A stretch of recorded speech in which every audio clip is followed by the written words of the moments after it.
Schlimm. Bitte. Alle Maschinen stopp. Alle Maschinen stopp. 856 Fuß. 856 Fuß. Halte 856 Fuß. Die Luftprobe ist die Analyse endlich eingetroffen.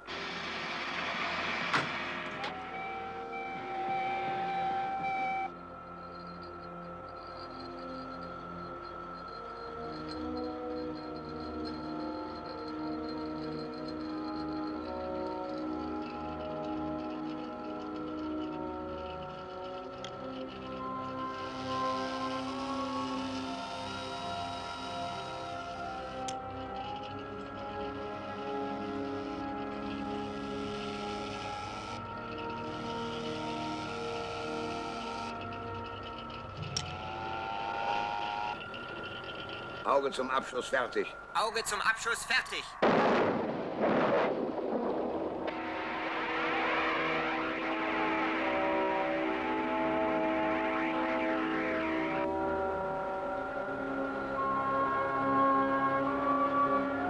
Aufklärungssatellit befindet sich über Tokio. Empfangen Videoübertragung jetzt.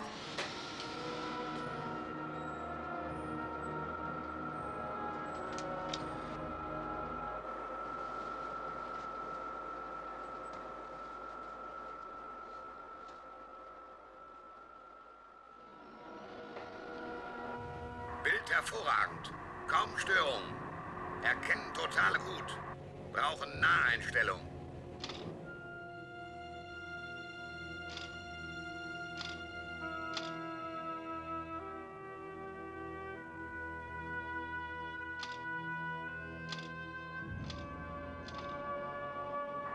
Noch ist nicht gelungen, irgendwelche Anzeichen menschlichen Lebens in Tokio zu entdecken.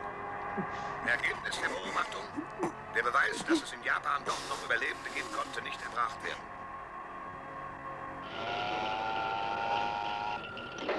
Captain, die Analyse der Luftprobe ist nunmehr einwandfrei ausgewertet. Resultat? Positiv. Der Virus ist weiterhin aktiv. Das Auge zurückholen. Luftprobe über Bord werfen. Captain, das können Sie nicht machen. Sie können die Probe nicht über Bord werfen lassen. Sollen wir sie hier behalten, Dr. Latour? So, Sie hätten gern, dass wir es behalten, das Ding, das Gefährliche. Das kommt weg. Noch bestimme ich hier an Bord. Ich beschwöre Sie, Captain. Denken Sie an die, die noch am Leben sind. Sie sehen nur das eine kurzfristige Risiko. Captain, dieses U-Boot wird betrieben mit einem Atomreaktor, ne? Die Radioaktivität des Atomkerns, ist das etwa keine Gefahr? Selbstverständlich nicht. Wir sind abgeschirmt durch eine Unzahl von... Ich respektiere Ihre Fachkenntnis und Ihre Erfahrung, aber bitte halten Sie das auch mir zugute.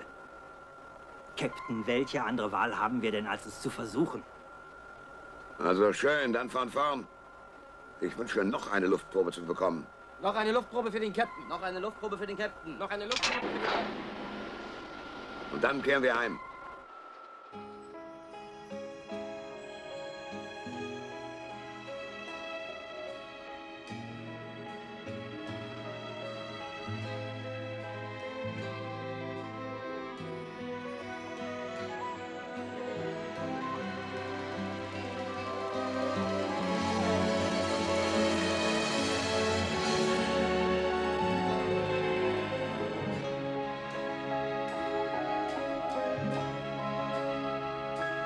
What's the time?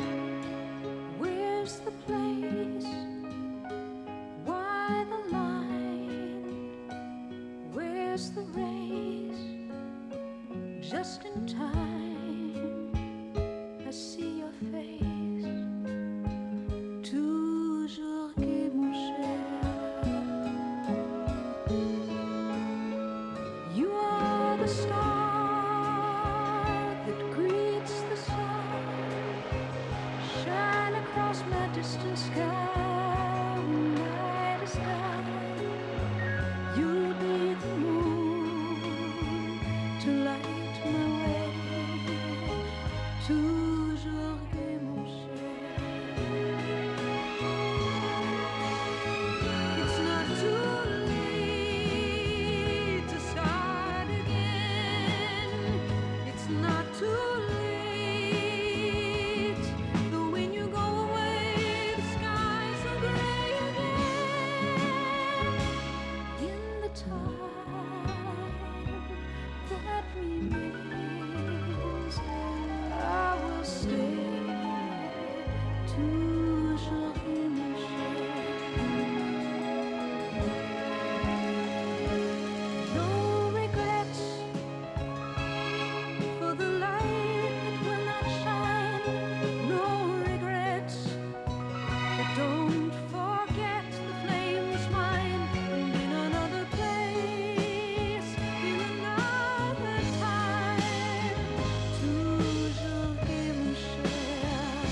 Leipzig, DDR. Bakteriologisches Forschungsinstitut. Professor Krause?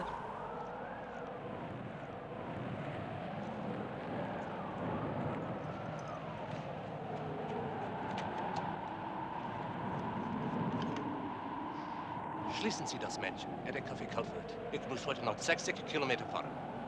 Tut mir leid, Herr Professor. Es ist ziemlich schlechtes Wetter. Ich habe keine Wahl. Meine Schwester ist krank. Tut mir leid. Bitte, fahren Sie sehr vorsichtig. Vielen Dank.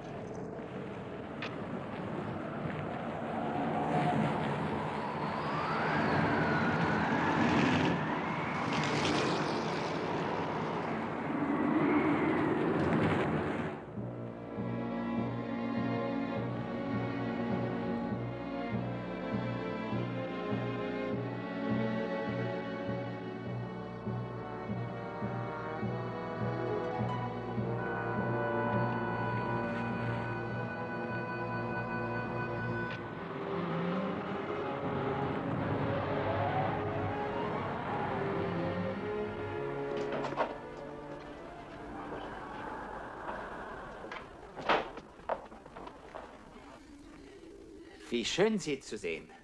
Ziemlich kalt heute draußen, hm? Wärmen Sie sich hier auf. Es ist doch alles in Ordnung, oder nicht?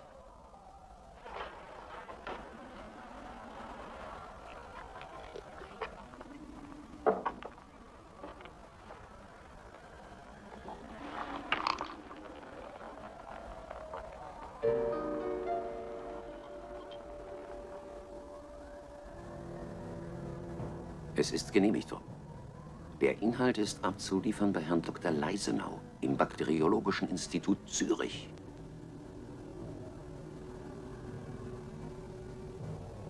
Transportieren Sie das Reagenzglas nach dort. Auf keinen Fall darf das Trockeneis verschüttet werden. Die Folgen wären nicht auszudenken, meine Herren. Ist das absolut klar? Absolut klar. Sie erwarten von mir, dass ich das Reagenzglas Herrn Dr. Leisenau schnellstens übergebe. Ohne auch nur den geheimnisvollen Inhalt zu kennen und dessen Eigenschaften. Hier, Dr. Leisenau, da drin ist ein Virus, bestimmen Sie ihn bitte. Ach, das wäre ja nicht so schlimm. Es ist eine Waffe. MM88 ist ein Ereignis.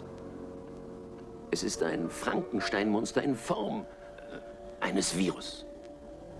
MM88? Sehr schnell waren wir in der Lage, es zu zergliedern. Und es auch sofort wieder zusammenzusetzen. Hat ein amerikanischer Genetiker entwickelt, dieses MM88. Als wir seine Eigenschaften kannten, entschlossen wir uns ein paar Viren auszuborgen, will ich mal sagen. Was sind denn das für Eigenschaften? Die entscheidenden liegen in der Mimik. In der was? Nachahmung. Die Eigenschaft verbindet sich mit schon vorhandenen Viren. Genau wie bei Polio, Influenza etc. Wobei sowohl das Gift als auch die Fortpflanzungsbereitschaft vermehrt werden. Noch laienhafter ausgedrückt, es wächst und wuchert in atemberaubendem Tempo. Und es widersteht jedem bekannten Impfstoff. Entschuldigung. Haben Sie Schnupfen? Nicht der Rede wert. Würde ich jetzt beispielsweise die Ampulle entkorken, würden Sie innerhalb von 3 Tagen krepieren. Gelingt nicht, es zu neutralisieren, dieses Monster, bleiben wir Sklaven dieser neuen Waffe.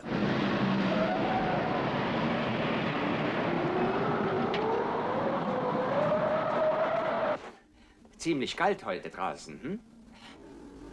Da kann ich nur gratulieren. In 5 Tagen wird, wie ich fest vermute, auf Ihren Namen in Brasilien ein Bankkonto über 50.000 Pfund eröffnet werden. Glauben Sie, ich tat das für schnöden Mammon? Sie schaffen gefälligst den Virus zu Dr. Leisenau ohne Kritik und Kommentar. Da sitzt das Miststück! Jeder Widerstand ist sinnlos!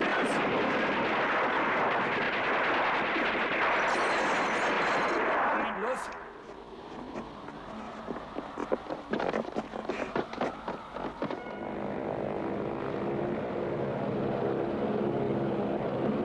Und du bist fest überzeugt, dass der Professor tot ist? Unter Garantie.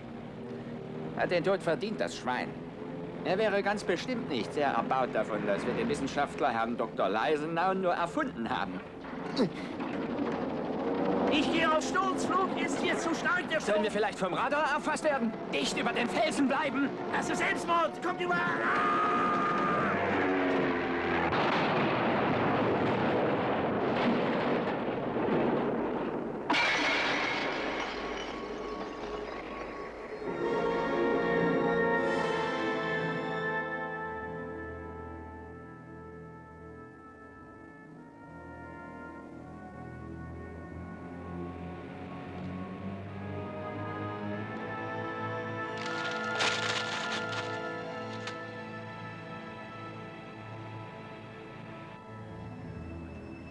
Einen Monat später. Universität von Maryland, USA.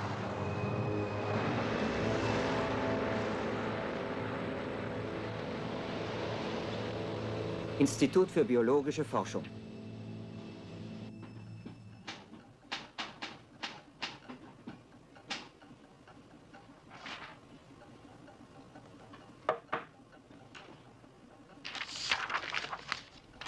Ja, bitte? Direktor Rogers? Tag, Dr. Meyer. Ich bringe Besuch. Wie geht es Ihnen, Ned? Sind Sie sehr beschäftigt? Nein, nur ich dachte, dass Sie morgen erst kommen wollten. Ich wollte nur sehen, ob Sie weitergekommen sind. Ich habe noch einiges zu tun. Sie werden mich sicher entschuldigen, Gentlemen.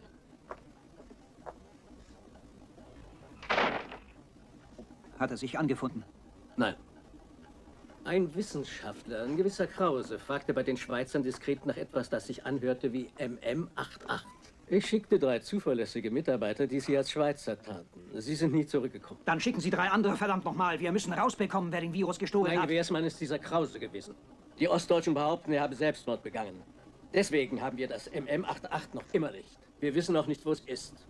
Und deswegen müssen Sie unbedingt ein Gegenserum entwickeln. Je eher, desto besser. Es gibt keinen Impfstoff, der dem Virus gewachsen wäre. Und voraussichtlich wird es auch nie einen geben.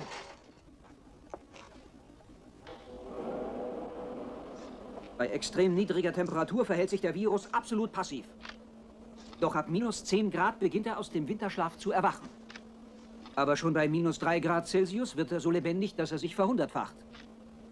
Und bei 0 Grad teilt er sich mit rasender Geschwindigkeit. Seinen Höhepunkt erreicht der Virus bei 5 Grad Celsius. Dann erreicht sein Splitting-Verhalten, infolge des Tempos, mit dem es vor sich geht, außergewöhnliche Proportionen. Seine Reproduktionsrate ist nun etwa 2 Milliarden Mal größer, als sie bei -10 Grad war. Hier sehen Sie es. Nun schauen Sie das an. Und nun das. Diese Möglichkeiten erschrecken mich zu Tode. Wie ich Sie kenne, wollen Sie sicher nicht nur einen Impfstoff aus unserem kleinen Ungeheuer entwickeln, nicht wahr? Ich weiß gar nicht, wovon Sie sprechen. Ich kenne das System. Ich weiß, wie es arbeitet. Einen Teil der Waffe entwickeln wir hier, den anderen woanders und der Auslöser ist wieder woanders, Colonel. Keiner, der mit der Sache befasst ist, kennt sich aus und dennoch passt nachher alles zusammen. Reden Sie weiter. Militärisch gesehen wäre der Impfstoff ein höchst wirkungsvolles Abschreckungsinstrument. Darüber nachzudenken, sind Sie nicht ersucht worden. Aber machen Sie mir doch nichts vor. Wozu lässt man denn eine Studie über die Resistenz von MM88 bei extremer Hitze anfertigen? Sie entwickeln ein Waffensystem, das auf MM88 basiert, nicht wahr? Wir sind dort, wo wir waren. Jetzt geht das schon wieder los. Ed. Noch verfügen die Vereinigten Staaten über genügend Abschreckungswaffen in ihren Arsenalen. Zurzeit sind wir nicht nur in der Lage, uns gegenseitig zu Staub zu zermalmen, sondern diesen Staub auch dann noch in nichts aufzulösen. Das war vor Installation des Automatic Reaction Systems, des ERS. Und wieso sind wir dann verteidigungsunfähig? Die Sowjets besitzen dasselbe System. Deswegen kann keine Seite die Waffe einsetzen, nicht mal wenn sie wollte. Und daher ist dieser ganze sogenannte Abrüstungsvertrag von Präsident Richardson nicht mal das Papier wert, auf dem er steht. Wir sind praktisch dort, wo wir waren. Es sei denn, wir entwickeln ein völlig neues Waffensystem, Ed. Jetzt geht das schon wieder los. Warum könnt denn bloß ihr Militärs nicht einmal Ruhe geben? Das sollten Sie gefälligst die Russen fragen. Scheiße. Was ist? Was ist mit ihm?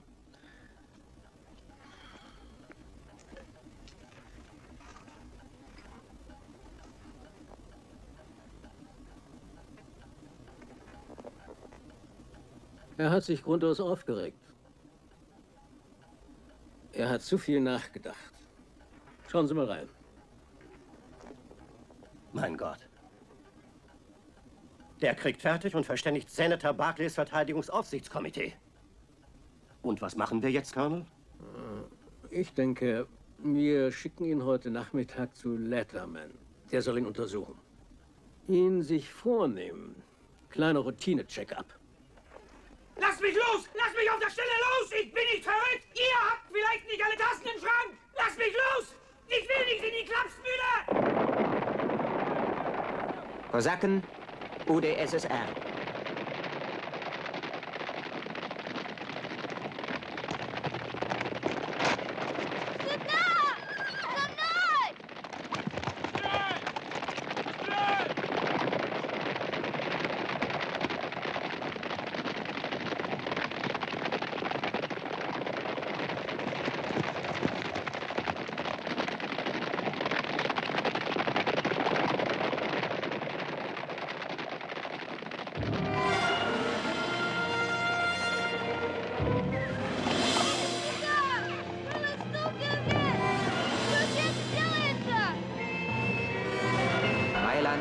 Italien. Halt! Halt doch! Haltet doch! Haltet doch! Hilfe!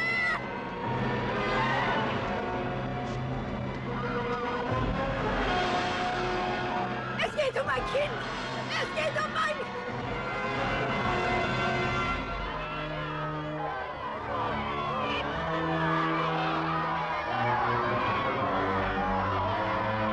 Italienische Grippe bedroht die Welt. Extrem hohe Todesrate.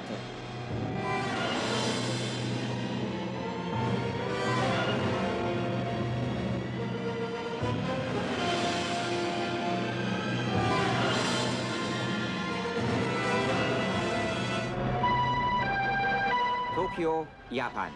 Die Krankenhäuser sind in Japan so überfüllt wie anderswo. Die italienische Grippeepidemie hat sich in rasender Geschwindigkeit ausgebreitet. Aus allen Teilen der Welt treffen erschütternde Berichte über Massentodesopfer ein. Überall herrscht Mangel an Impfstoff. Die Welt ist von Panik ergriffen, scheint aus den Fugen zu geraten. Das Kriegsrecht ist an der Tagesordnung. Die Unterbrechung des Nachrichten- und Transportsystems hat große Teile der Welt isoliert. Die Versorgung der Bevölkerung mit Lebensmitteln und Medikamenten ist nicht mehr gewährleistet. In Großbritannien sind Unruhen ausgebrochen. Der Mob beherrscht die Straße. Für Spanien gilt das Gleiche. So wie in Madrid sieht es auch in weiten Teilen Frankreichs und der Bundesrepublik aus. Brandstiftung und Plünderungen sind an der Tagesordnung. Auch nach Japan hat das Chaos übergegriffen. Die Polizei glaubt, dass die Wiederherstellung von Ruhe und Ordnung mindestens eine Woche dauern wird. Vorher ist auch kaum mit der Verteilung von Nahrungsmitteln und Medikamenten zu rechnen. Massendemonstrationen auf dem Kapitol gehören inzwischen auch hier bei uns zum alltäglichen Straßenbild.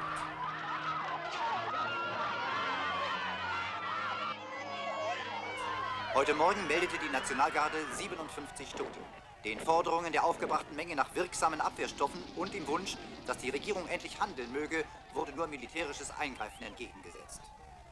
Der Fernsehaufruf des Präsidenten, Disziplin, Ruhe und Ordnung zu bewahren, blieb unbeachtet. Die Menschenmassen ließen sich nicht davon abhalten, Molotow-Cocktails und Feuerwerkskörper zu Jetzt ist es genug. In Kalifornien Abstellen. wurde die Luftwaffe eingesetzt, um die Bevölkerung mit dem... Gibt es diesen Abwehrstoff inzwischen? Also gut. Wie lange wird es dauern, bis wir in der Lage sind, das Serum in ausreichender Menge zu produzieren? Mr. President, es ist noch nicht einmal gelungen, die Ursache auszumachen. Der Virus, falls es ein Virus ist, wirkt wie eine gewöhnliche Erkältung. Er ist überall und nirgendwo. Ich erlaube mir die Bemerkung, Mr. President, dass HHS wesentlich besser geeignet gewesen wäre für ein Intensivprogramm, aber der Budgetminister hat leider den Haushalt dafür stark zusammengestrichen. Ich bin empört, Senator, dass ich mir das immer wieder anhören muss. Soviel ich weiß, war der Kongress dafür. Wenn es den Abwehrstoff nicht gibt, was hat dann die Polizei und die Feuerwehr hat doch auch so Zeugs und die Sondereinheiten, Gentlemen. Und bestimmte militärische Einsatzgruppen haben den Stoff auch. Sieht doch so aus, dass wir nur nicht genug für die Bevölkerung haben. Ist es nicht so? Wir haben schon so etwas wie einen Impfstoff. Wir verfügen über eine Mixtur von allen zur Grippebekämpfung bekannten Stoffen. Nur die Wirkung ist nicht zum Totlachen. Diese Bemerkung ist unziemlich. Es ist mehr ein Beruhigungsmittel als irgendetwas sonst. Sie haben mir nur ein ordinäres Beruhigungsmittel verabfolgt? Jeder von uns tut sein Bestes. Mr. President, ich bitte um Vergebung für die Verspätung. Aber ich wollte zunächst die Nachrichtendienstbeurteilungen auswerten, Gentlemen. Okay. Hier in der Region ist die italienische Grippe ausgebrochen. Dies ist eine Analyse der Opfer. Gelb hat überlebt, Schwarz ist tot. Es ist eine Grafik des ganzen Gebietes. Nach diesem Morgen, Mr. President, kann ich auf die Möglichkeit hinweisen, die nun probate Möglichkeit, Gentlemen, dass es sich keineswegs allein um eine Epidemie handelt, sondern um einen Fall von bakteriologischer Kriegführung. Welcher Seite? Wo ist der Ursprung? Jedwedes Land auf dieser Karte hat ganz außergewöhnlich hohe Verluste. Gut, ich muss zugeben, dass ein paar Informationen vage sind. Dennoch, es gibt einen verdächtigen Feind. So viel steht fest.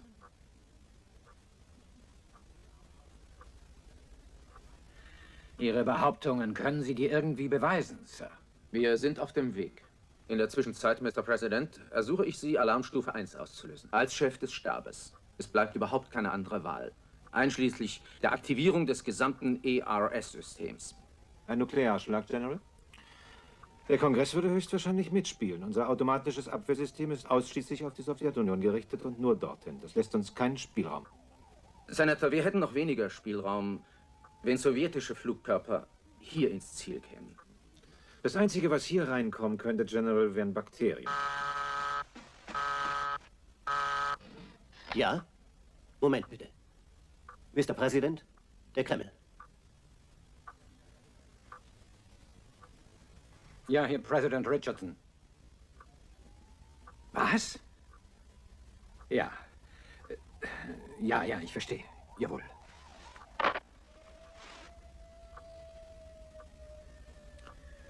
Nun, die Mitteilung war verdammt kurz. Der Staats- und Parteichef ist tot. Seit heute Morgen. Er starb an der italienischen Grippe. Sollen wir uns darüber freuen? 5 Sterne, Idiot. Japan unter Kriegsrecht.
Die Ärzte sagen bewusst nicht die Wahrheit. Aber wie sollten sie auch bei dem Ansturm die Patienten individuell betreuen? Für den Arzt heißt das, Ruhe bewahren und Gelassenheit vermitteln. Lungenentzündung und Herzversagen. Jeder will, dass ihm zuerst geholfen wird. Aber wie? Denn die Krankenhäuser haben nicht ein Bett mehr frei.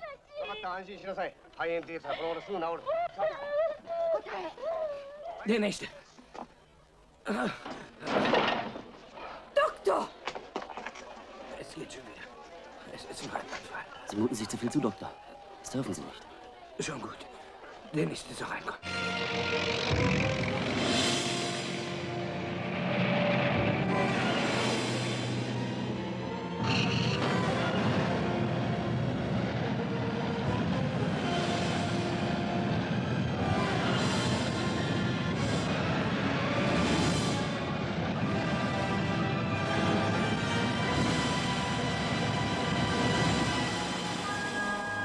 C9. C9. Hier ist GJX9.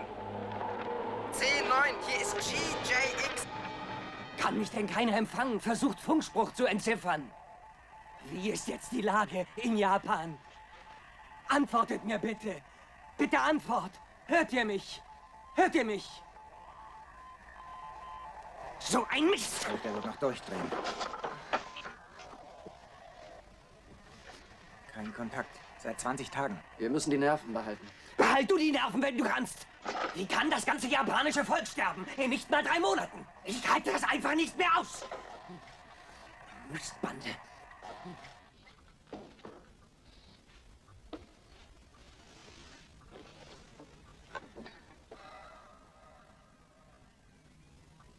Tja, wir sitzen hier, Gentlemen, die Regierenden, wohl der mächtigsten,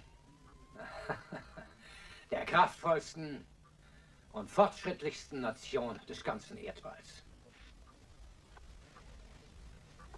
Schön schauen wir aus. Verflucht. Wir müssen doch dagegen was tun können. Irgendwas. Es muss doch...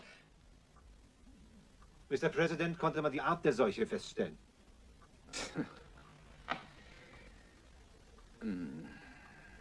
Senator, noch wissen wir nicht, haben wir es mit einer bakteriologischen Seuche zu tun oder mit 6. Nur wissen wir weder, wo sie herkommen, noch wie sie übertragen werden.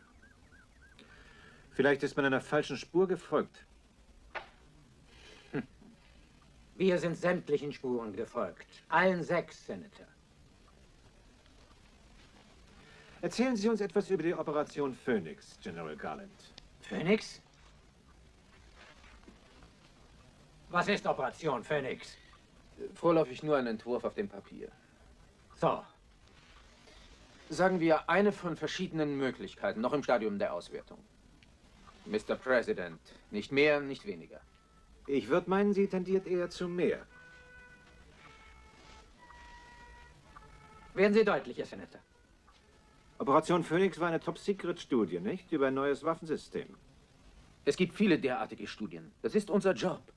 Neue Waffen, neue Studien, neue Alternativen. Ein biologisches Waffensystem.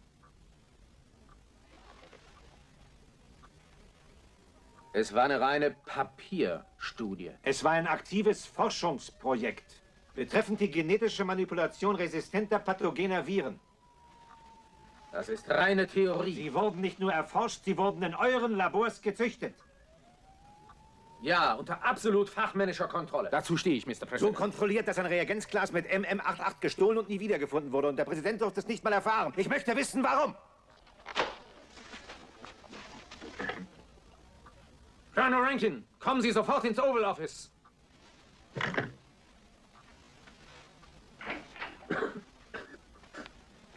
Colonel Rankin, Operation Phoenix war Ihr Projekt, gewissermaßen Ihr Lieblingskind. MM88. Ist ein solcher Virus entwickelt worden? Ja, Sir. Wurde einer davon gestohlen? Nein, Sir. Und wenn, das hätte durchaus nichts bedeutet. Wieso nicht? MM88 war ein Fehlschlag. Er war gutartig. Das ist eine Lüge. Senator, Ihre Bösartigkeiten reichen mir für heute Nachmittag. Nennen Sie uns die Quelle, aus der die ungeheuerlichen Verleumdungen stammen.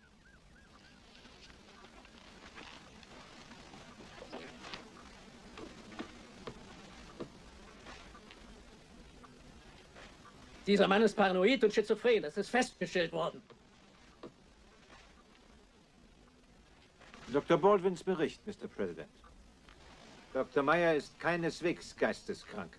Es hat ein bisschen gedauert, das herauszufinden, weil man ihn vom Labor abzog. Colonel, warum ist das veranlasst worden? Um den Mann daran zu hindern, Informationen über die Operation Phoenix weiterzugeben. MM88. Colonel Rankin, Ihr Lieblingskind. Lassen Sie uns allein.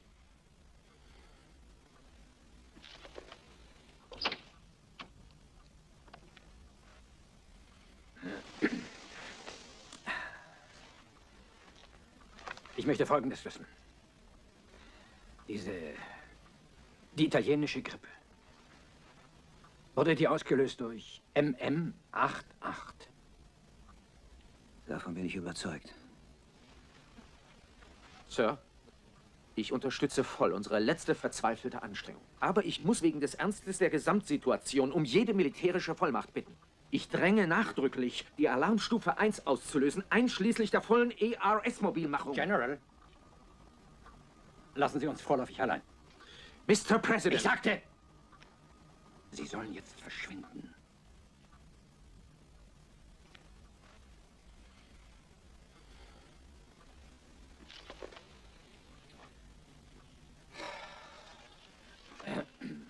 Gentlemen, ich bitte um absolute Verschwiegenheit in Bezug auf diese Situation. Militärisch gesehen ein höchst wirkungsvolles Abschreckungsinstrument. Passt nachher alles zusammen. Dass ich mir das immer wieder anhören muss. Kann ich etwas für Sie tun?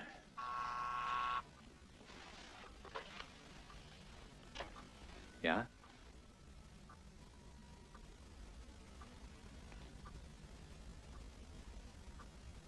Ich verstehe. Meine Frau fühlt sich miserabel. Der Arzt hat einen grippalen Infekt festgestellt.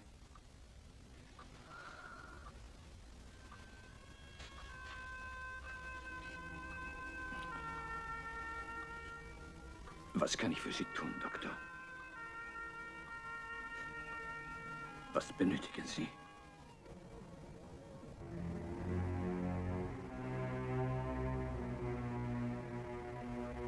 New York. Todesopfer 7.400.000. London 6.900.000.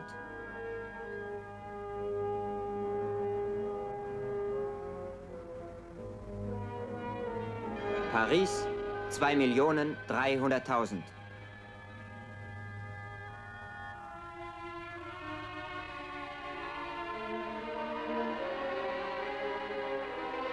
Rom 2.900.000.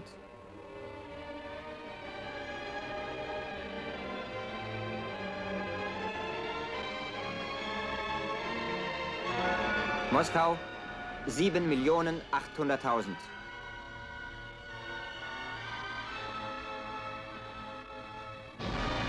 Tokio 10 Millionen.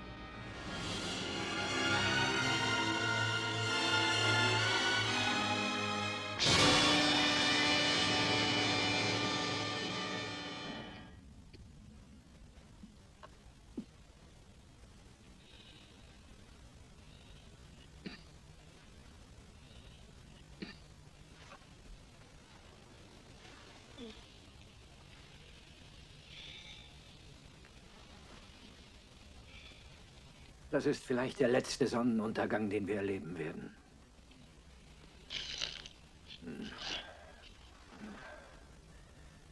Wenn wir nur ein wenig mehr Zeit hätten. So hat es Dr. Meyer doch gesagt. Sollte mit diesem endgültigen Wort die gesamte Zivilisation gemeint gewesen sein? Ähnliches legten unsere Ghostwriter bezüglich der Geschichte uns in den Mund. Jene, welche sich der Vergangenheit nicht erinnern wollen, sind dazu verdammt, sie zu wiederholen. Wenn wir nur ein wenig mehr Zeit hätten. Meyer sagte doch... Ich habe mir immer gewünscht, später mal in den Geschichtsbüchern zu stehen. Aber es sollte schon etwas Vorbildliches sein, weswegen ich in den Büchern stehen wollte. Eine Heldentat.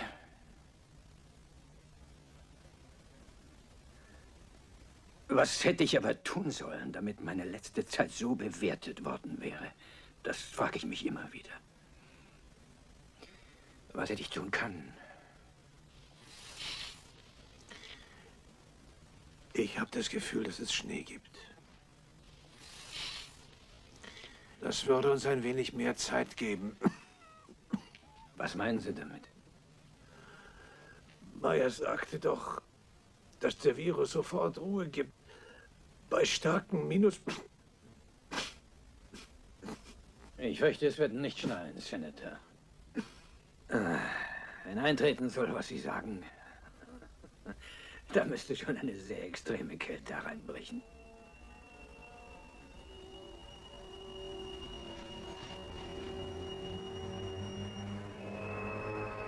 Eine antarktische. Palmer Station.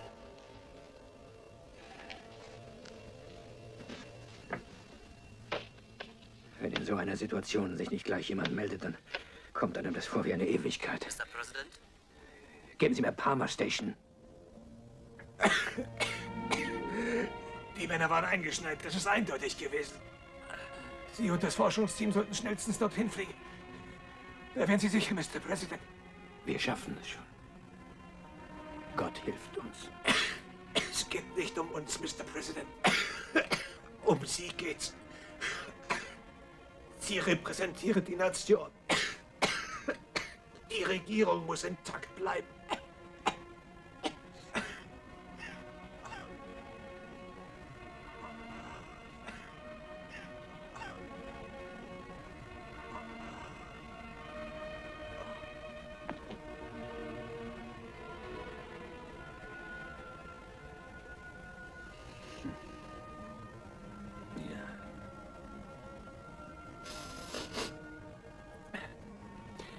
Sie, Barclay, waren mein Widersacher, mein Gegner in vielen politischen Auseinandersetzungen. Aber Sie waren niemals mein Feind.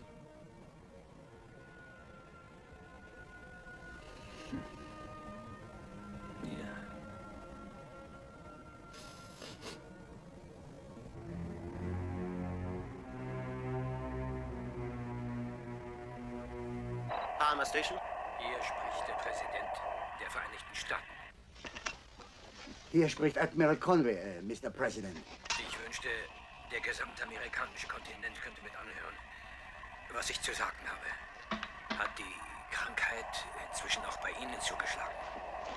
Nein, es haben sich noch keine Anzeichen der Krankheit gezeigt. Auch nicht bei den anderen Stationen? Nein, Gottlob gibt es keinerlei derartige Meldungen, Sir. Und wir stehen in regelmäßigem Kontakt miteinander. Ist es schlimmer geworden, Mr. President? Stellen Sie eine Verbindung mit den übrigen antarktischen Basen her. Mit sämtlichen, Sir? Mit sämtlichen, Admiral Conway. Sofort, Mr. President. Achtung, Achtung an alle Stationen. Bleiben Sie auf Empfang für eine wichtige Mitteilung des Präsidenten der Vereinigten Staaten. In persönlich außerordentlicher Betroffenheit und großer Bestürzung der gesamten Regierung habe ich mich entschlossen, die volle Wahrheit nun auch offiziell bekannt zu geben. Die meisten von Ihnen wissen es.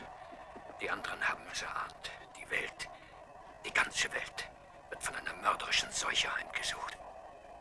Leider müssen wir eingestehen, dass es uns bisher nicht gelungen ist, ein zuverlässiges Gegenmittel zu entwickeln. Wir wissen über diesen Virus so gut wie nichts. Wir wissen nur, dass er sich bei extrem niedriger Temperatur passiv verhält. Aus diesem Grund sind Sie, die Sie in der Arktis stationiert sind, bisher von ihm verschont geblieben. Deswegen meine Warnung. Erstens, verlassen Sie die Unterkunft nicht. Zweitens, gestatten Sie niemandem, Sie von außen zu betreten. Drittens, versuchen Sie unter keinen Umständen in die Heimat zu kommen. Ich bedauere, Ihnen keine Lösung anbieten zu können. Und auch kaum Hoffnung. Es sei denn die, dass, wie auch immer, Sie überleben werden. Ich kann nur herzlich bitten, steht und haltet zusammen, Freunde. Bitte. Und möge Gott euch beschützen und euch gnädig sein.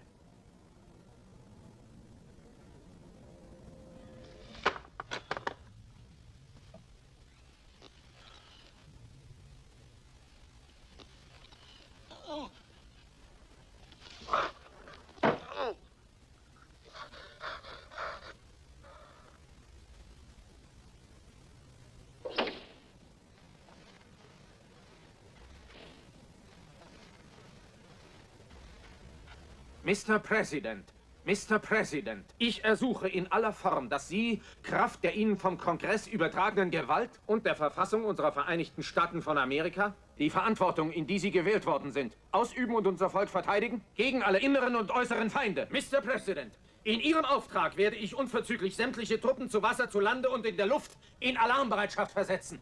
Höchste Alarmstufe, eingeschlossen die Mobilmachung der vollen ERS.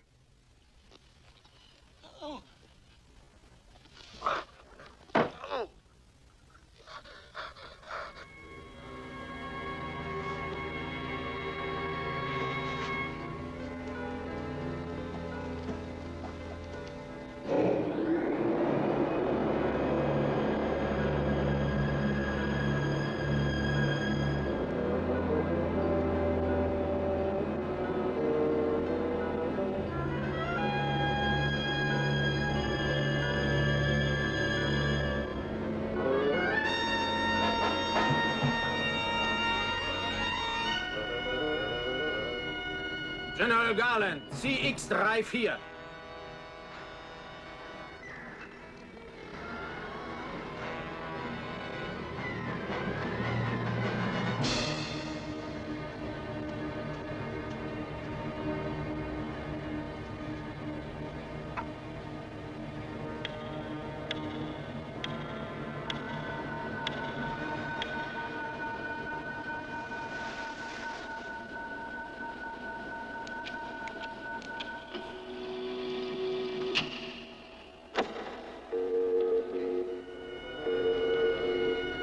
General Garland, 3-4. Höchste Alarmstufe. Mobilmachung der vollen ERS.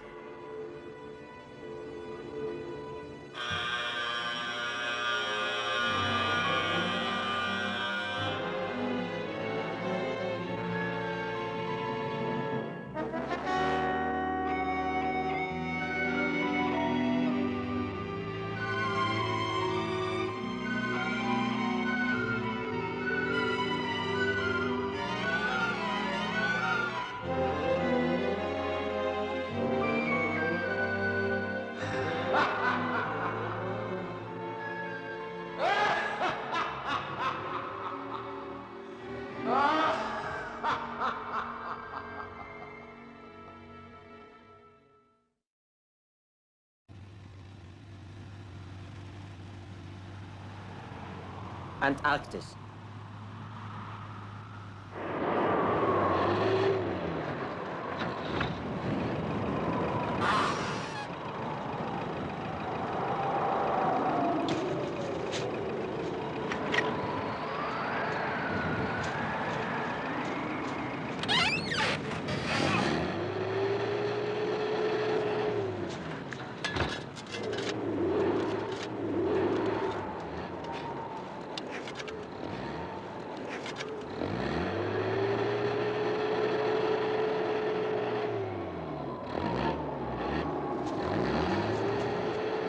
Palmer Station.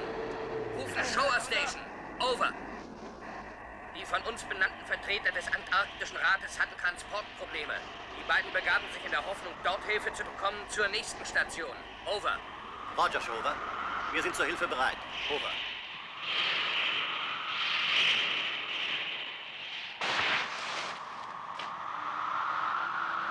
Station Norwegen.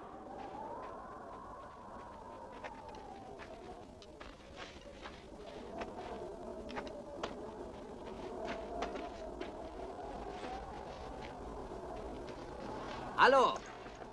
Hallo, ist dort jemand? Hallo? Hallo? Ist da einer?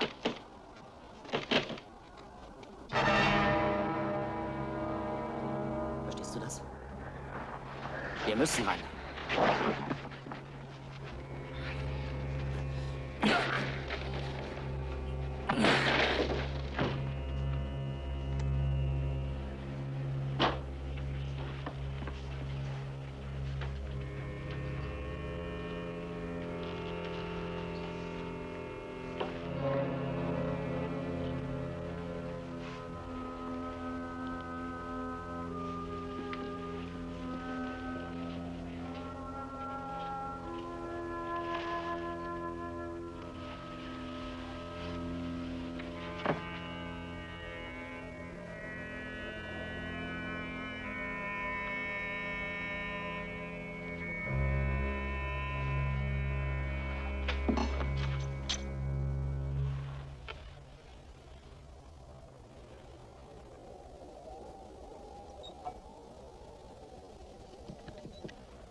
Was ist denn passiert?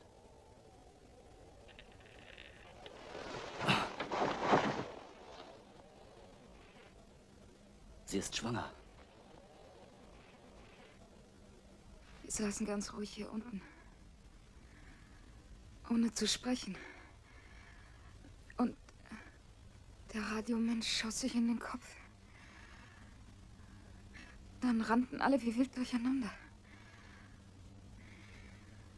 Mein Mann hat völlig durchgedreht. Holte sein Gewehr und blickte auf mich an.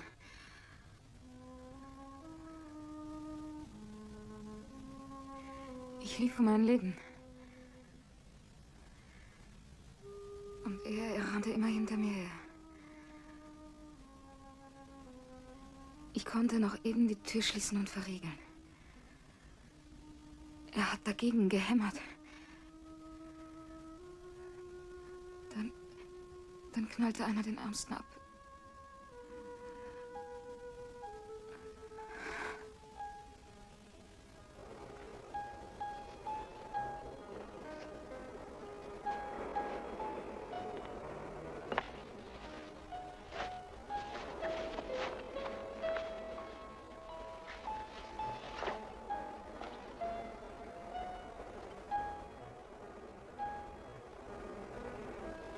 Yoshizumi? Ja? Ich find's besser, wenn du hier bleibst, Yoshi. Einer von uns muss auf der Versammlung erscheinen. Ja. Aber es ist unmöglich, dass wir die Frau dahin mitnehmen. Das kommt nicht in Frage. Ich beneide weder dich noch mich um unseren Auftrag. Ist schon in Ordnung. Ich denke, ich komme hier schon zurecht. Eine Geburt in so einer Zeit, hm? Aber du wirst dir schon helfen, nicht?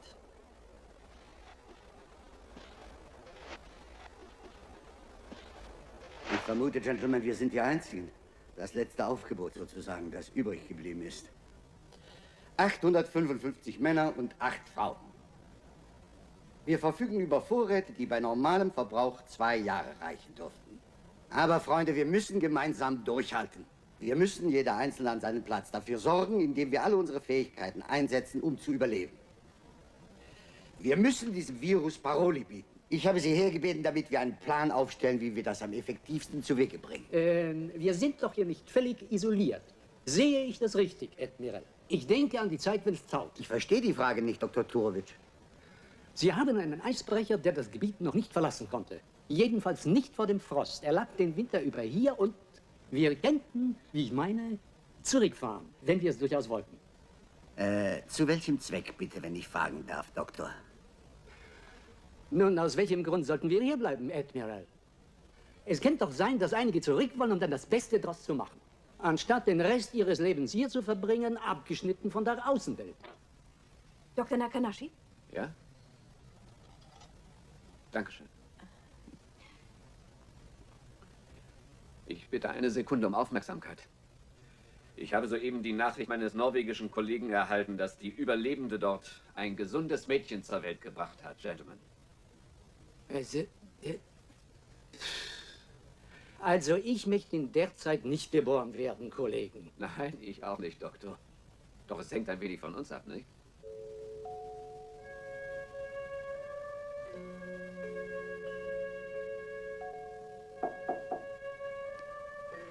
Ja.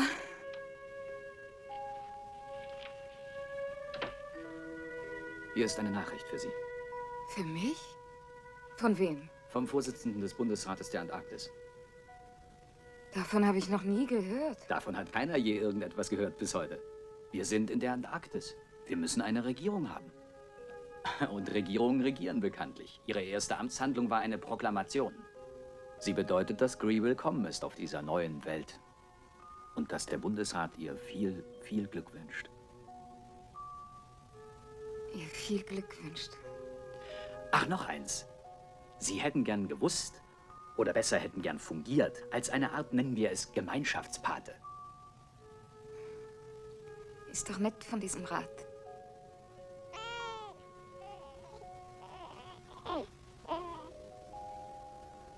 Vergewaltigung ist Vergewaltigung. So viel steht fest. Silvia wurde hier entehrt. Es geht nicht an, dass sowas noch einmal geschieht. Meine Teuerste, ich bin fest davon überzeugt, dass auch nur einer von uns das, was man ihnen angetan hat, nicht verabscheute. Wie auch immer. Oder, Gentlemen? Dennoch ist menschlich verständlich, dass mancher animalisch, unter Ausschaltung des Verstandes, sagen wir, sich abzureagieren sucht. Sowas kommt vor, sowas gibt es öfter und, wenn man es recht bedenkt, dient ein solches Verhalten auch der Erhaltung der Art und... Das ist nicht der Punkt. Wenn der Rat nicht in der Lage ist, seine 8 Frauen zu beschützen, also dann, Gentlemen, ist diese Regierung ein schlechter Scherz. Ist schon wahr, Kindchen, was Sie sagen. Wir müssen unsere Frauen besser schützen. Halten wir uns an Tatsachen. Und 8 Frauen? Was wir alle brauchen, ist eine völlig neue Einstellung zur menschlichen Sexualität. In einer Gemeinschaft von 855 Männern und 8 Frauen sind konventionelle Beziehungen zwischen den Partnern, zwischen Mann und Frau in alter Form nicht möglich.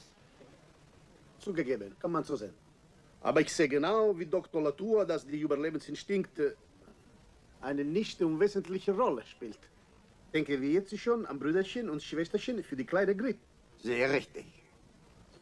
Die Frage, die uns auf den Nägeln brennt, lautet, wie kriegen wir Babys? Dr. Olic? Nun, noch sind wir uns nicht einig, wie man da vorgehen sollte. Obwohl das Problem selbst völlig klar ist, nicht wahr? Meine Mitschwestern haben mir Einblick verschafft. Sie waren mir wertvolle und hilfreiche Quelle. Und wie Diane vorhin sehr richtig festgestellt hatte, sind Verbindungen in hergebrachter Form nicht länger möglich. Das bedeutet nichts anderes, als dass jede Frau, wenn auch widerstrebend, sich mit mehreren, nicht nur mit einem Partner zusammentun muss. Wie sollen wir so leben? Wie können wir so weiterleben? Sylvia, aus tiefstem Herzen wünschte ich, ich könnte Ihre Frage beantworten.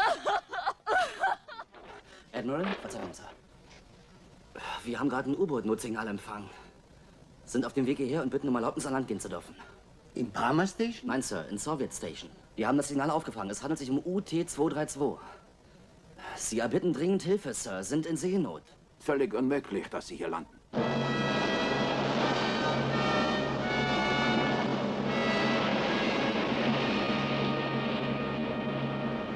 Hier spricht Leutnant Sergei Smirnov.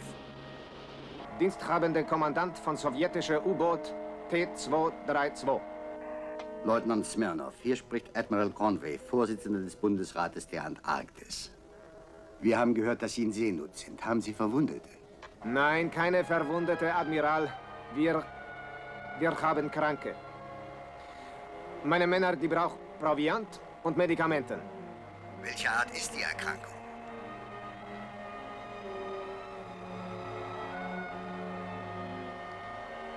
Italienisch Grippe. Leutnant, es ist leider meine Pflicht, Sie davon zu informieren, was ich höchst ungern tue, dass der Bundesrat der Antarktis Ihnen ausdrücklich die Landeerlaubnis verweigert.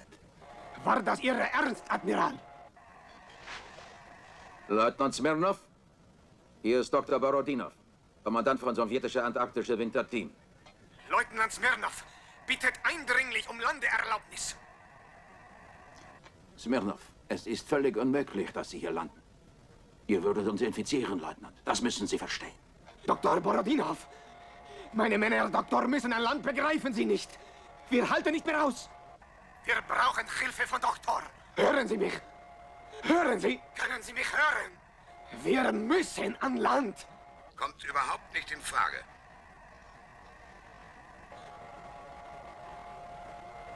Wer hat da gesprochen? Hier, Ihrer Majestät, Atomunterseeboot Nereid. Captain McCloud, wenn's recht ist. Gehen Sie schon aus Leitung, Sie Engländer. Wir verstehen Ihre Situation und haben die größte Hochachtung vor Ihnen, Leutnant. Aber wie dem auch sei, Landeerlaubnis können und dürfen wir Ihnen nicht erteilen. Sie werden Ihre russischen Kameraden doch helfen. Wir sind in Lebensgefahr. Es geht um mehr Menschenleben als nur um die Ihrer Kameraden.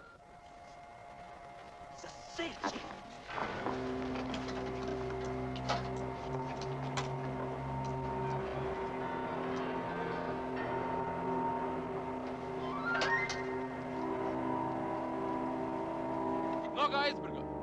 Тяжело засечь. Sie sind zynisch und ohne Herz, Kapitän McCloud. Captain McCloud, wie ist augenblickliche Position?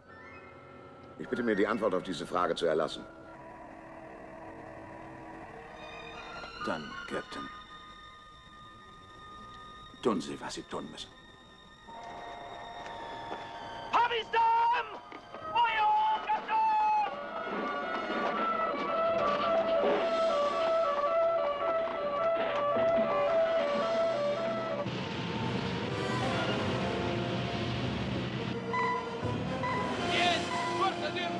0 градусов!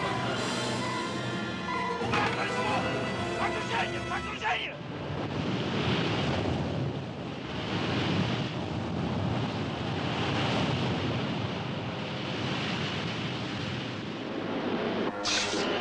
Torpedo klar machen zum Abschuss.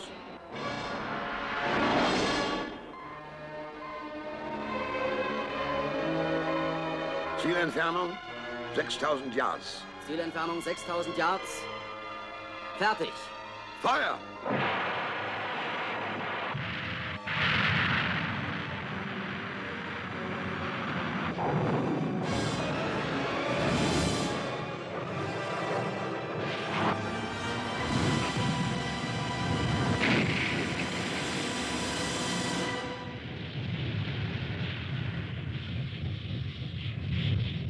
Von der Seite, Admiral, hat Ihre Enklave keine Schwierigkeiten mehr zu befürchten. Ende.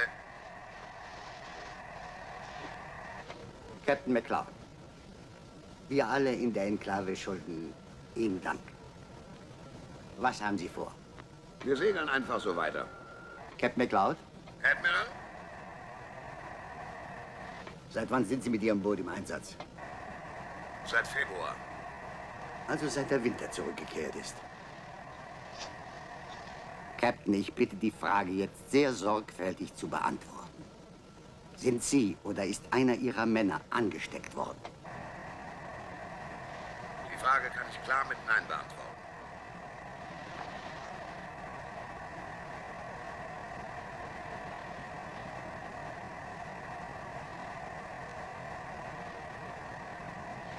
Nun, Gentlemen, die Abstimmung muss unisono erfolgen.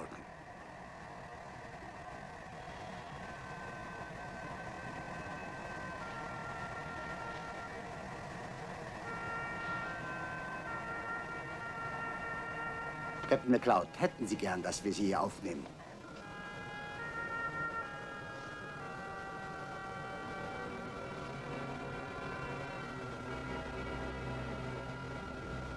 Ja, Sir. Ich glaube, alle meine Männer. Gut. Wir erwarten Ihre Crew. Auftauchen und alle Mann an Deck. Alle Mann an Deck. Alle Mann an Deck.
Sie haben mich rufen lassen, Admiral Conway? Ja, Dr. Yoshizumi. Würden Sie näher treten, bitte? Ich fürchte, wir haben ein kleines Problem, Doktor. Würden Sie uns freundlicherweise diese seismische Karte erklären? Möglichst allgemein verständlich. Es hat mich neugierig gemacht. Das würde bedeuten, dass Washington gefährdet wäre. Nun, ungefähr hier liegt der Baltimore Canyon, wo man kürzlich unweit der Küste mit Ölbohrungen begonnen hat. Da mein Spezialgebiet die Erdbebenforschung ist, da habe ich mich für das Vorhaben interessiert. Es hat mich neugierig gemacht. Aber das ist doch gar kein Erdbebengebiet. Das ist nur bedingt richtig, Kollege Lopez.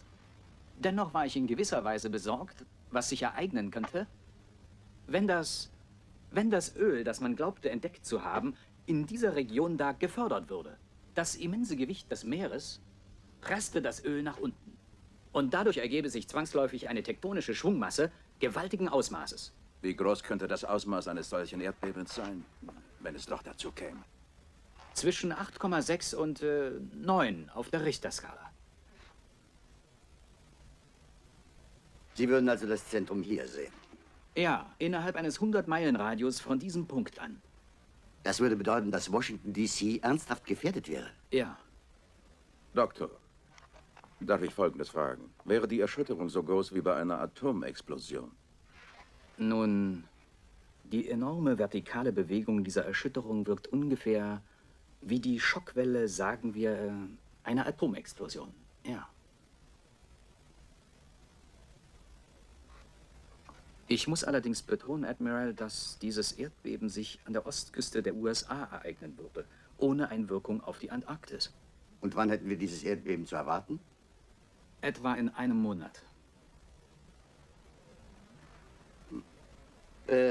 Major Carter, ich glaube, jetzt sollten Sie dem gesamten Bundesrat die Mitteilung machen. Gentlemen, zu Ihrer Information. Major Carter ist ehemaliger Angehöriger der Defense Intelligence Agency und hatte als solcher Zutritt zu den Stabschefbesprechungen. Die Vereinigten Staaten verfügen über ein Raketenabschreckungssystem, das ERS. Automatic Reaction System. Ein Erdbeben von dem Ausmaß, wie es Dr. Yoshizumi so anschaulich beschrieben hat, würde das ERS zweifelsfrei auslösen.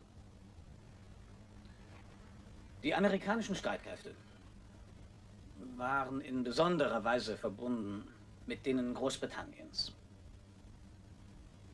Captain McCloud, Sir? Major Carter hat leider die Wahrheit gesagt, Gentlemen. Vor einem Jahr etwa, im September, ich war auf der Brücke, haben wir das Codewort, den Auslöser, erhalten. Das war für uns alle auf der Nereid überraschend. Überraschend vor allem deswegen, muss ich hinzusetzen, weil wir annahmen, dass in Washington keiner mehr am Leben war, der den Code hätte senden können. Ich denke, Gentlemen, dass es nunmehr an der Zeit ist, dass Sie auch die Fakten kennenlernen, wie mein sowjetischer Kollege weiß.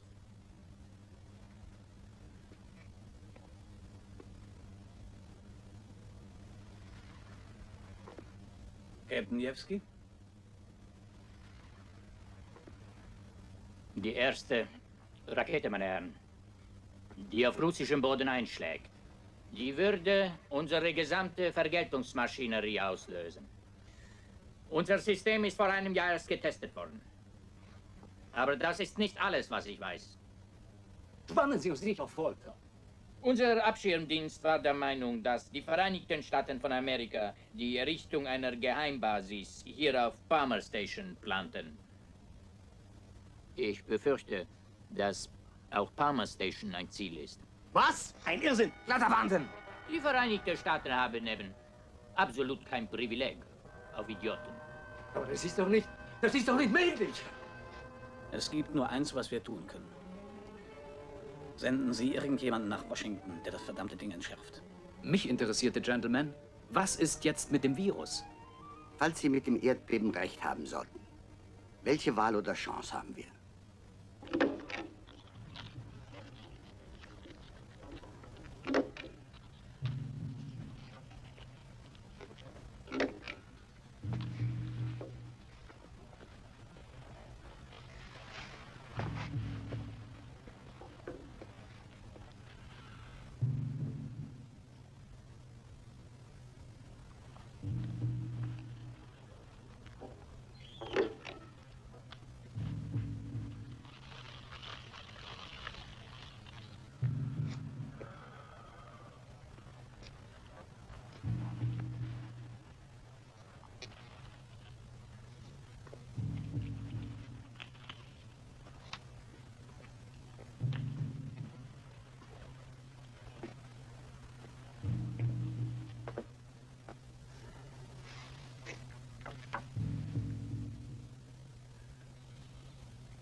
Admiral, das ist idiotisch.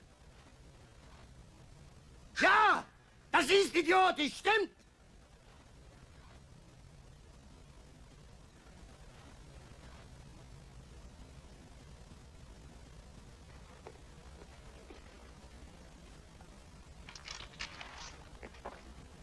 Admiral, ich gehe freiwillig.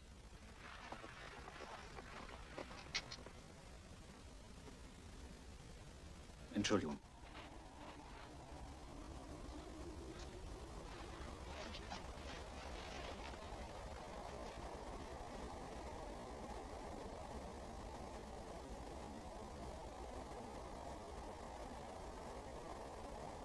Major Carter!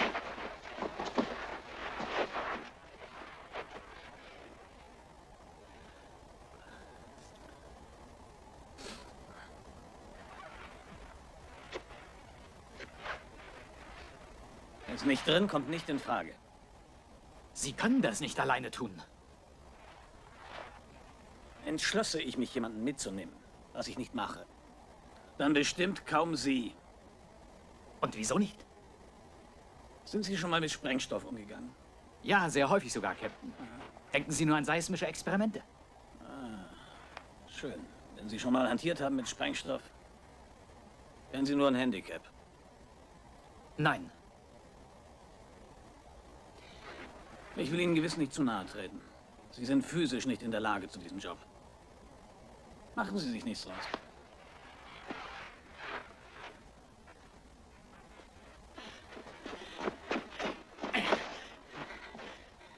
Nein!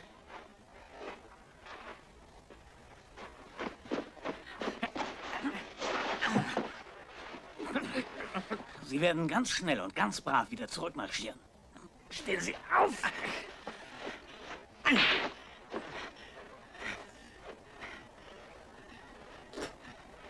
Versuchen Sie das nicht noch einmal, Mann. Und jetzt zurück, Marsch. Ich denke nicht daran.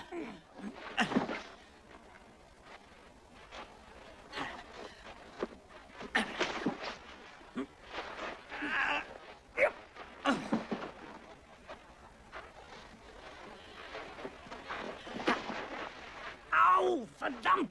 Ich will mit! So was Hinterhältiges. Der Hund hat mich gebissen.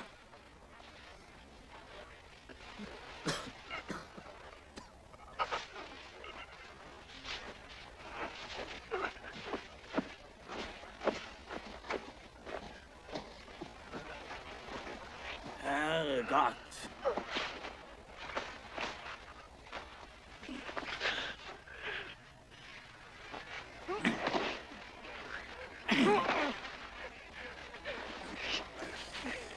Herrgott!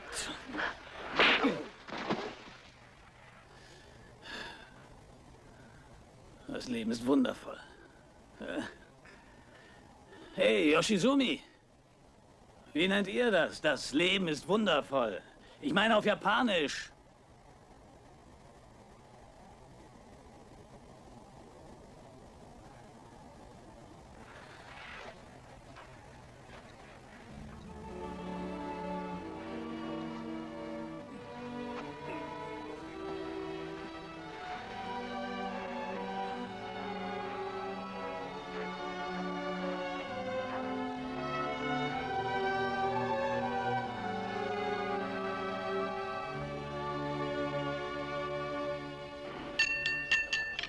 Gentlemen, ich glaube, ein Toast ist jetzt angebracht. Morgen in aller Frühe verlassen Sie uns. Mögen Sie Erfolg haben. Cheers. Skål. Na zdrowie.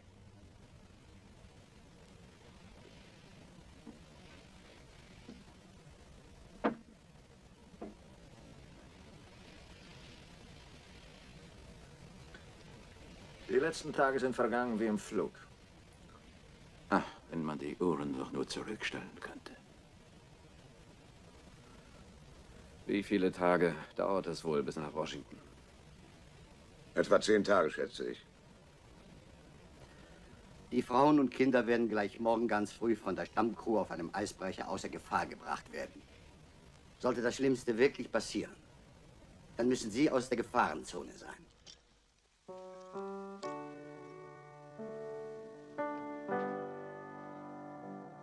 Qué grande que viene el río, qué grande se va la mar. Qué grande que viene el río, qué grande se va la mar. Si lo aumenta el llanto mío, como grande no ha de estar. Si lo aumenta el llanto mío, como grande no ha de estar. Río, río, río, río, devolverme el amor mío. Devolverme el amor mío, que me canso de llorar.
Bin ich froh.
Guten Morgen.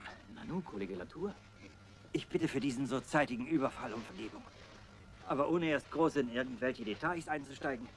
Ich vermute, nein, ich bin ziemlich sicher, Gentlemen, dass ich ein Gegengift entwickelt habe. Ein Serum gegen diesen Virus. Und wie wirkt es? Nun, in kurzen Worten, ich habe entdeckt, dass eine intensive Strahlung, gerichtet auf eine aktive Viruszelle, einen sicheren Antikörper bildet. Selbstverständlich kann ich niemanden zwingen, das Versuchskanickel zu spielen. Aber unter den obwaltenden Umständen... Das soll schon sein. Die Wirkung tritt im Moment ein. Um die Gefahr für die Crew zu vermindern, herabzusetzen, injizieren Sie das Serum erst kurz, bevor Sie das U-Boot verlassen. Aber sollte es nicht ansprechen, melden Sie bitte alle Symptome. Solange Sie dazu noch in der Lage sind. Wir werden unser Möglichstes tun.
Stehe ihm bei.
Alles in Ordnung bei euch?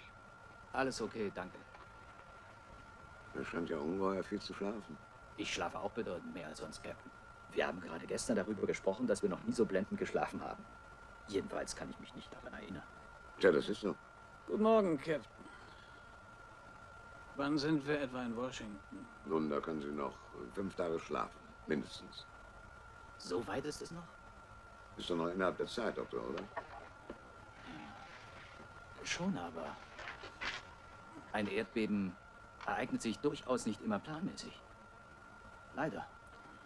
Vielleicht schaffen wir es in 4 Tagen, Sir.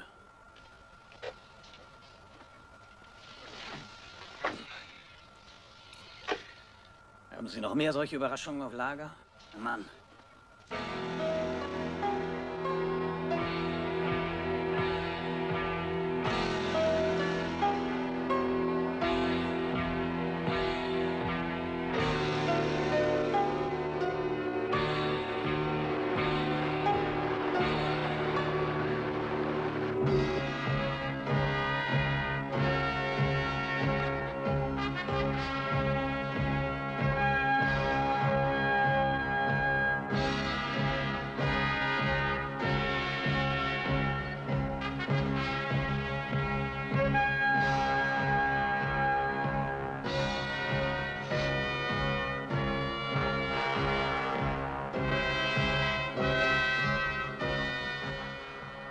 Ein Witz?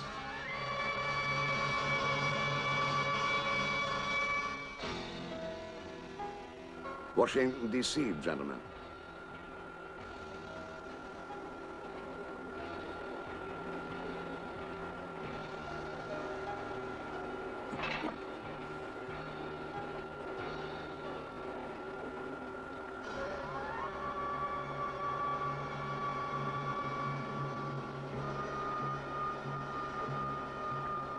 Sehen Sie durch.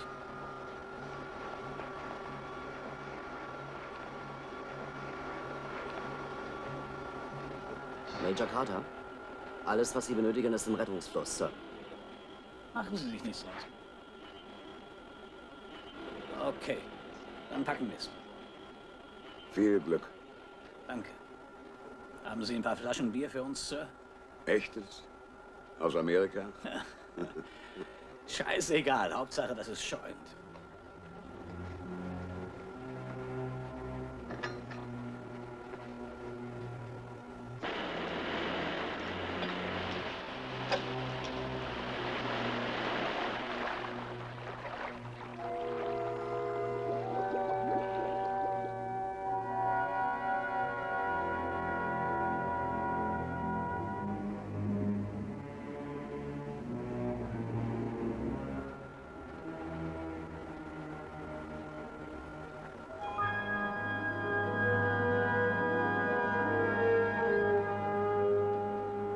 Möge Gott Sie schützen.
Na, Doc, weiter.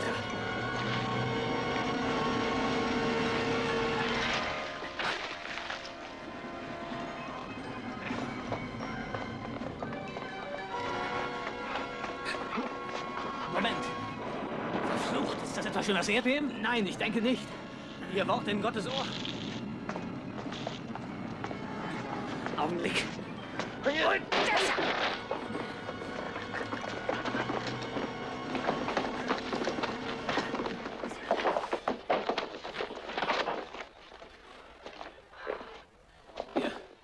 Deckungssuche.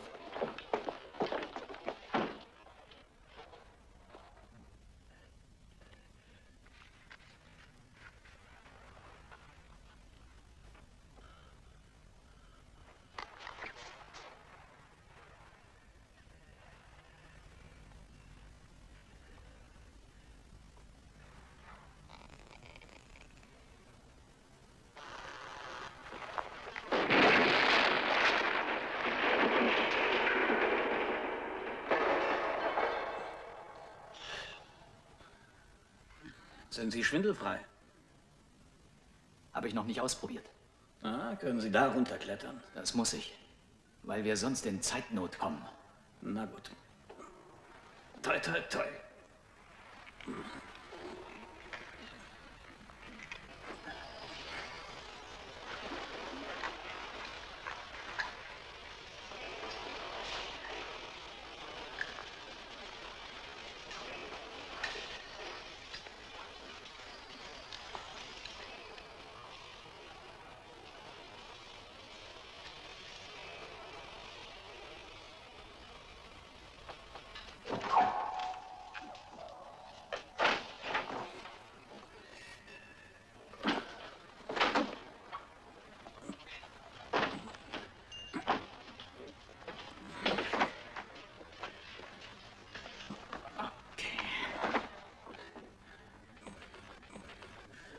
So ein Schiff!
Major Carter! Gehen Sie doch! Gehen Sie doch!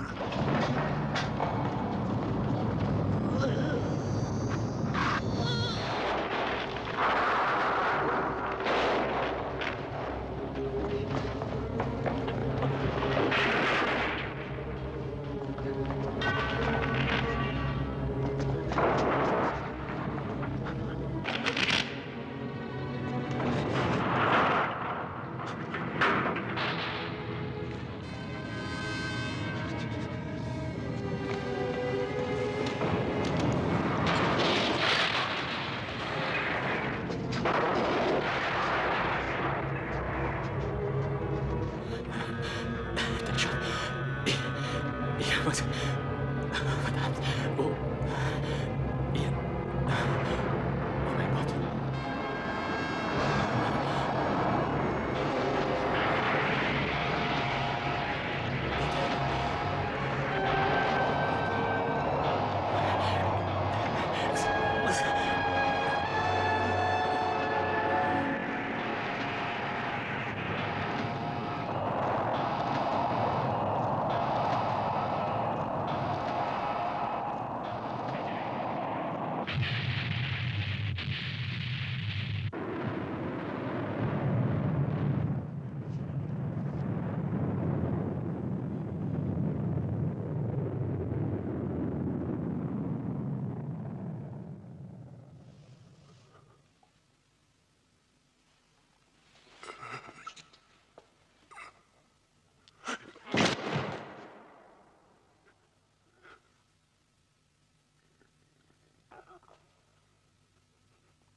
Zu spät, Major Carter.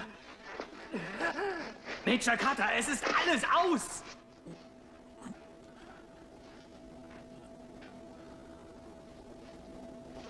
Jetzt geht alles vor die Hunde.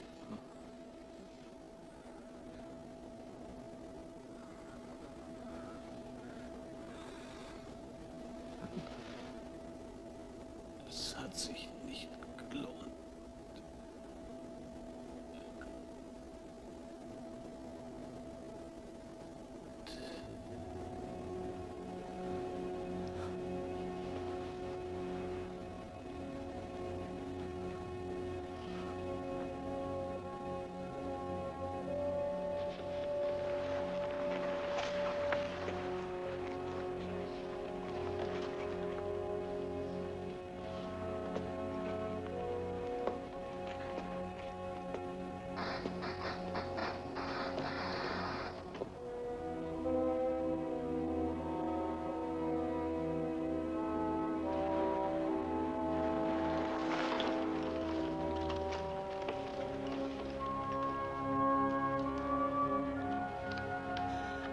Nereid.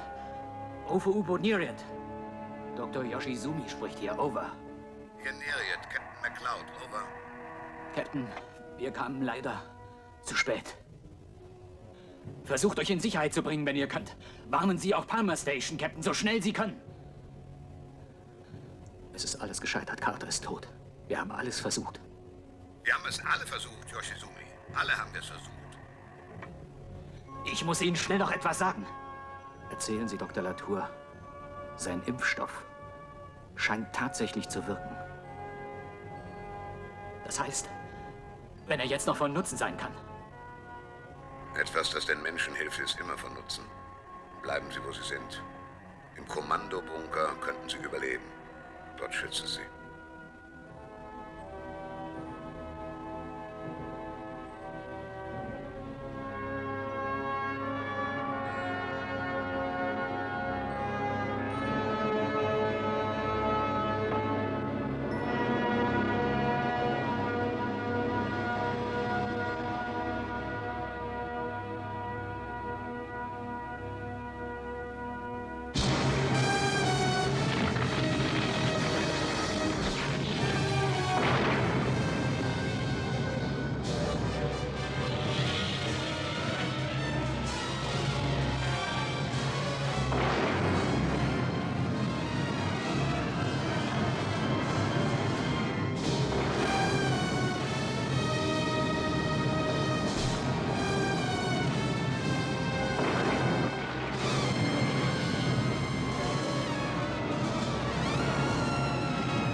Und da war nichts mehr als das Nichts.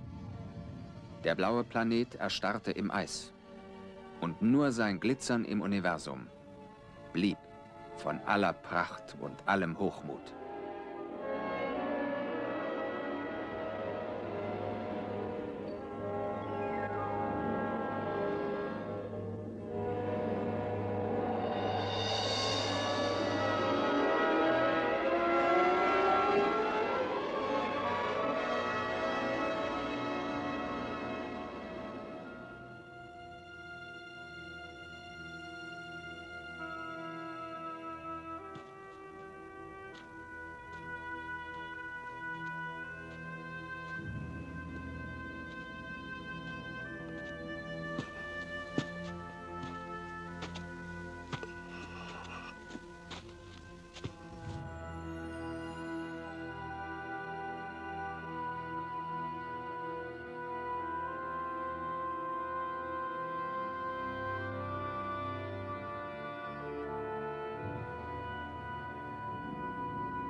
hast also überlebt. Bist du glücklich?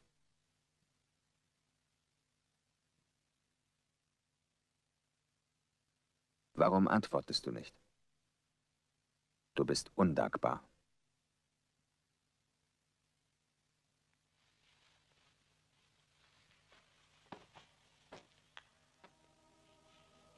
Du bist der Auserwählte.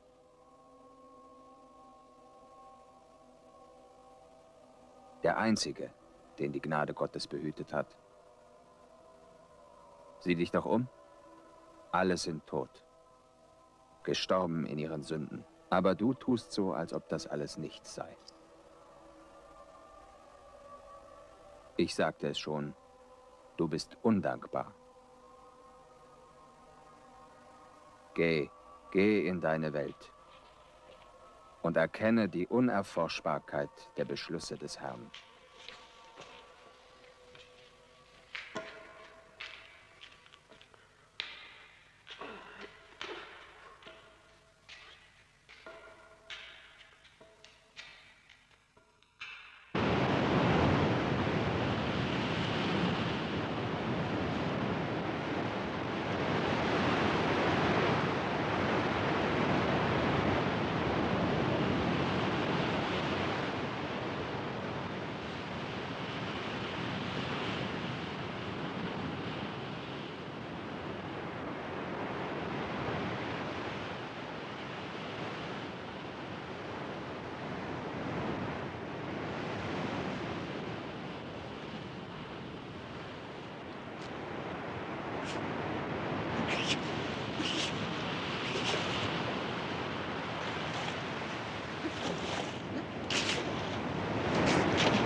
Yoshizumi!